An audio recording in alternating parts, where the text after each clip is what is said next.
Hey there, welcome to More Than Gold, Sweeter Than Honey, a crash course on the inductive Bible study method.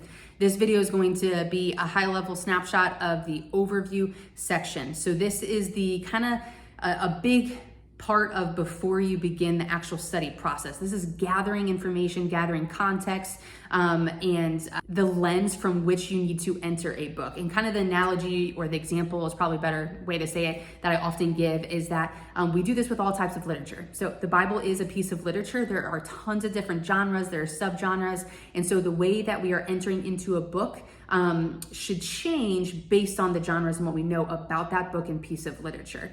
And that's a lot of what we're doing in the book overview section is figuring out what do we need to know about that. And so we are gathering questions about the author, about the recipients, about the background, the political nature of the cities, of the land, of the places, of the people, the theology, all these different questions. I have them for you in the PDF. So look over those.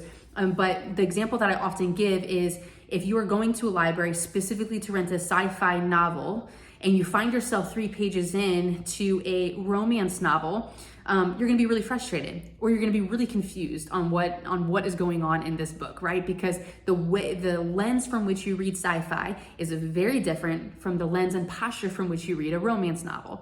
And it's the same thing with scripture that is literature and has different types of literary elements that we need to consider, as well as historical, political, all these different things, okay? So a lot of the times, people will rope that information in with the observation phase. But I would argue, and one of the biggest things that transformed my study is learning how to gather that information and let that information actually change the way by which I observe and by which I interpret, which I'll talk to you about in the next couple videos.